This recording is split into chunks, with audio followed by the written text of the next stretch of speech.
너희는 준비하고 있어라. 너희가 생각하지도 않을 때 사람의 아들이 올 것이다. 오늘 복음은 이렇게 종말론적인 관점에서 하신 예수님의 말씀입니다. 세상의 종말은 예수님의 두 번째 재림이 일어나는 날입니다. 그래서 우리는 미사 때마다 복된 희망을 품고 구세주 예수 그리스도의 재림을 기다리게 하소서라고 기도합니다. 사실 이 세상의 모든 것은 영원한 것이 없잖아요. 시작이 있으면 꼭 끝이 있고 마침이 있고 태어났으면 죽음이 있고 이 세상의 모든 것은 이렇게 시간에 제한되어 있거나 시간에 묶여 있습니다. 그래서 이 시간을 창조하신 분은 하느님이라고 어느 철학자는 말합니다. 그런데 우리 종말 이런 말을 들으면 조금 두려움이 옵니다. 다 끝났구나. 이렇게 종말은 어떤 시간으로서의 끝의 개념이기도 하지만 우리가 믿는 이 종말론적인 신앙은 이렇게 시간적인 개념보다도 하느님의 구원 사업이 마치는 날, 그분의 구원이 완성되는 것에 더 포커스를 둡니다.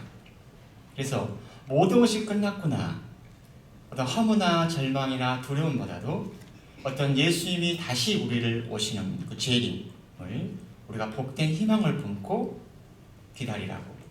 그래서 종말 신앙은 결국은 희망으로 이어집니다. 그래서 오늘 복음의 주제는 한마디로 말하면 종말을 기다리는 태도에 대한 이야기입니다. 깨어 준비하고 있어라. 무엇이 깨어있는 삶일까? 예수님이 언제 오실지 모르니까 잠도 자지 않고 하루 종일 성당에 앉아서 기도하는 것인가? 어리석은 질문입니다.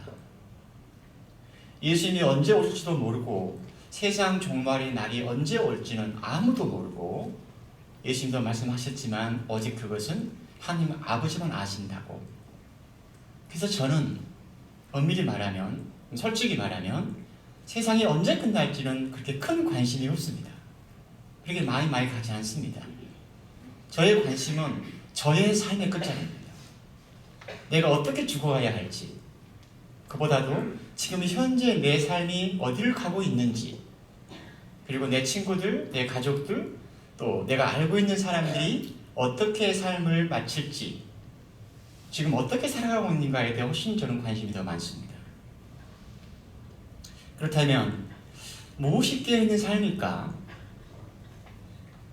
깨어있다라는 것은 의식이 있다라는 뜻이잖아요. 의식이 있음을 말합니다. 그래서 깨어있다라는 것은 내가 지금 내 삶의 자리에서 어디에 지금 있고, 그리고 궁극적으로 내가 어디를 향하고 있는가, 내 삶의 방향성을 알아차리는 것이 깨어있음입니다. 과연 내 삶이, 삶의 방향이 하나님께로 향하고 있는가? 아니면 내가 잘잘하게 선택하고 버리는 것들이 과연 생명으로 가는 것인가? 이것이 사람을 살리는 것인가? 아니면 죽이는 것인가? 내 아이들 좀 더 이렇게 용기를 주고 아이들도 살아나도록 하는 것인가? 아니면 내 아이를 기죽이는 것인가?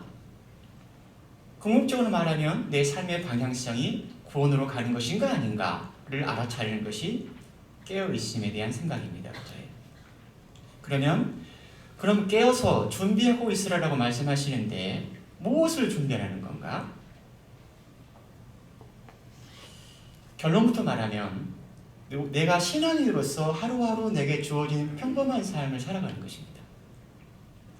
이렇게 미사 드릴 때 미사 드리고, 마음을 다해서 기도할 때 기도하고, 밥 먹을 때 밥 먹고, 놀 때 신나게 놀고, 책 읽을 때 책 읽고, 꽃밭에 물 줄 때 물 주고, 아이를 돌볼 때 아이들을 돌보고, 내게 주어진 삶을 성실하게 살아가는 것. 헬린 아이언 신부님의 표현을 빌리자면 지금 여기 Here and Now의 삶을 살아가는 것입니다. 지금 여기의 삶. 많은 사람들은 그렇답니다. 지나간 과거에 연연하고 집착하면서 오늘을 살지 못하고 아직 오지 않는 미래에 대해서 걱정과 불안으로 오늘을 살지 못한다는 겁니다. 맞는 얘기입니다. 우리가 이미 경험했듯이 이 팬데믹 전과 후로 우리의 모든 일상이 수독이 됐었습니다. 지금도 제한을 많이 가지고 있지만, 그래서 새삼스럽게 팬데믹 전에 우리가 그렇게 평범하게 살았던 일상의 삶이 얼마나 소중하고 가치로웠는지를 우리는 깨달았습니다. 친구들과 밥 먹고 수다 떨고 여행하고 지극히 평범한 일상들이었습니다. 그런데 팬데믹이 시작된 이후로 우리는 그것을 할 수가 없었잖아요. 새삼스럽게 우리의 일상이, 우리의 평범한 삶이 얼마나 우리 삶에 소중했는지, 불가에서 수년 동안 수행한 스님이 돌을 깨친 다음 날 뭐 했는지 아세요? 수천 대로 돌을 닦았어요. 하한 거 들어가고 동한 거 들어가고 돌을 딱 깨친 그 다음 날 그 스님이 한 일은 법당 마당에 떨어진 낙엽을 쓰는 일이었답니다. 물론 이 즉 다시 말하면 어떤 다시 평범한 일상으로 돌아간 거죠. 하지만 생각해보면 그 독도한 스님이 독도하기 전과 후는 마당을 쓰는 일은 똑같은 행위였겠지만, 마당을 쓰면서 들려오는 어떤 새소리가, 하늘에서 내리는 비가, 법당의 마당에 피어있는 연꽃이, 밥상을 대하는 태도가, 인간과 세상을 바라보는 눈이 그들의 관점이 똑같았을까? 달랐겠죠. 하지만 똑같은 일상을 살아가는 겁니다.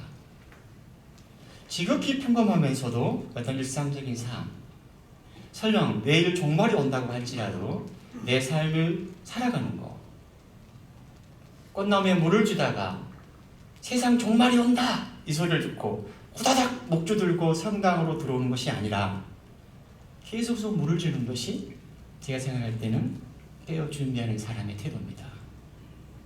오늘 복음은 주인이 올 때 깨어있는 종은 한결같은 어떤 신앙과 삶의 태도를 말하고 있습니다. 한결같은.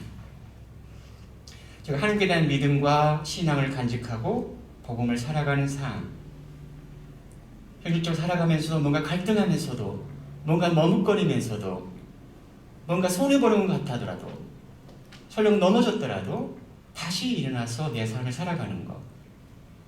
아픈 일이 있어서 밤새 울더라도 누가 편한 것인데 아침에 일어나서 밤새 울더라도 아침에 일어나서 아이들 밥상을 차리는 것. 그거 깨어 준비하는 삶입니다. 내 삶의 방향성을 하나님께 향하고 복음의 가치들을 살아가는 것. 삶이란 그 무엇인가에 누군가에게 정성을 쏟는 일이다. 제가 만난 삶에 대한 데피니션, 정의 중에서 가장 내 마음에 와닿던 이야기입니다. 이 이야기는 이미 돌아가신 전우익이라는 분이 얘기한 건데, 이분은 젊었을 때 좌익운동을 하다가 국가보안법에 걸려서 감옥살이를 했던 분이고, 감옥에서 나와서 평생 동안 농부로 살아갔던 어떤 제야 사상가입니다. 삶이란 그 무엇인가에 그 누군가에게 정성을 쏟는 일이다. 내게 주어진 일, 내가 돌봐야 할 가족, 또 내 손길이 필요한 사람들, 하나님께 정성을 다하는 것, 이것이 가장 소중한 삶이고 깨어있는 사람의 삶의 태도입니다. 제가 오늘 비디오 하나를 좀 보여드리려고 합니다. 이것은 여러분도 가끔 보셨겠지만 아메리카 가 탤런트에 나오는 방송입니다. MBC에서 간판 프로그램이잖아요. 한국에서 가끔 봤는데 이 영상은 작년 6월에 방송이 된 겁니다. 여기는 이 나이트보드라는 애명을 가지고 있는 제인 아르코프체프스키라는 30살, 90년생이니까 지금 32살이 됐겠죠? It is okay. 괜찮아. 이런 노래를 부릅니다. 자작곡인데 그 자리에서 골든보드를 받았습니다. 그게 뭔지 아세요? 이게 예선을 막 통과해야 되는데 골든보드를 받으면 다른 사람이 노 했어도 이 사람의 본선까지 준중결승에 올라갈 수 있는 기회가 보장이 됩니다. 그런데 이 제인이 노래를 잘해서가 아니라 그 심사위원들이 한결같이 말하는 게 진정성이 있었다는 표현을 합니다. 어센틱하다. 굉장히 진정성이 있는 노래를 부릅니다. 그런데 이 제인이 방송에 출연했을 때 이 친구가 암 3기였습니다. 폐와 간 그리고 척수에 암세가 퍼져 있었습니다. 그리고 제인은 올해 2월 달에 죽었습니다. 노래 가사는 그 자신의 삶의 이야기를 그대로 이야기를 합니다. 암 진단받고 아프고 힘들었고 헤맸던 제인의 이야기고, 그런데도 It is okay, It's alright 계속 이렇게 말합니다. 인터뷰에서 생존 확률이 2%입니다.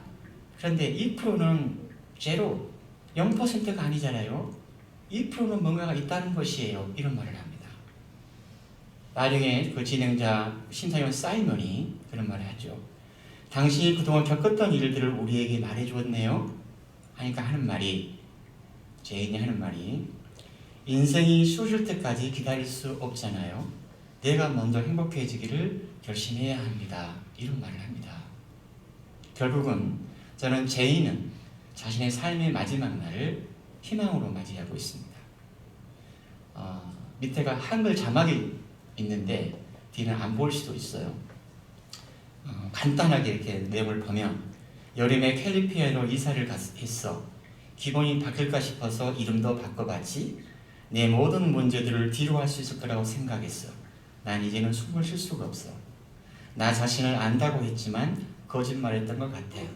It's okay, it's okay, it's okay. 길을 잃어도 괜찮아. 우리 조금 길을 잃어서도 괜찮아. It's okay, it's okay, it's okay. 이렇게 이어지는 노래입니다. 어쩌면 예수님도 우리의 인간의 약함, 또 내가 넘어지고 혹은 내 삶에 좀 찌그러져 있었어도 괜찮다라고 말할 것 같습니다. 한번 보세요.